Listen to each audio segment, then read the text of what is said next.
So mga tol, kakatapos nga lang po ng laban sa Amerika sa pagitan ni Mexican Luis Alberto Lopez versus Joet Gonzalez.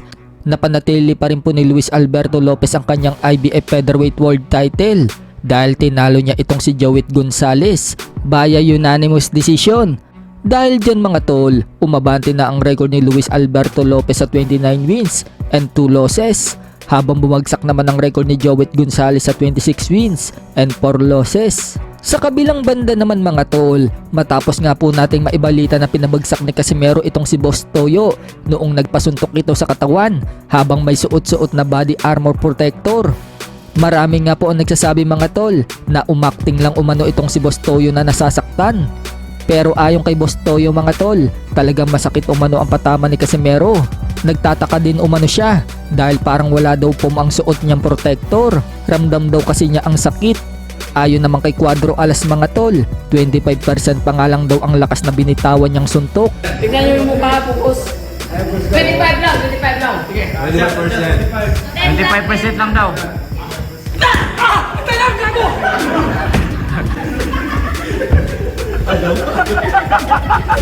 Tagtaka yan, tagtaka yan! Yan, tagtaka ba? Masakit, gago!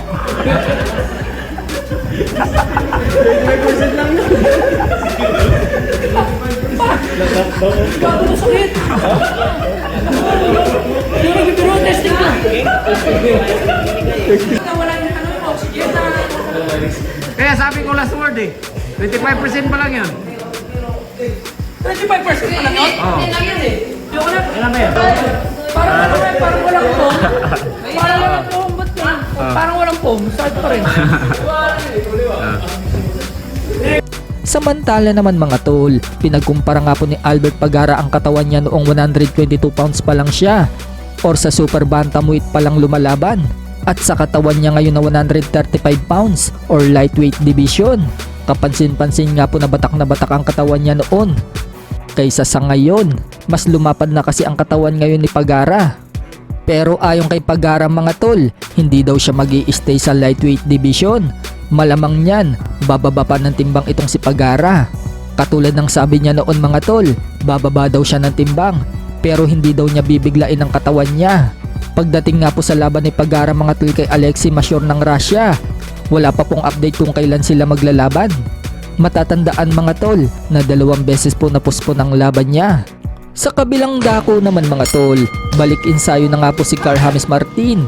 Pero wala pa nga pong schedule kung kailan ulit siya lalaban. Marami nga po ang nagsasabi mga tol na sana daw sa US na ulit ang laban niya.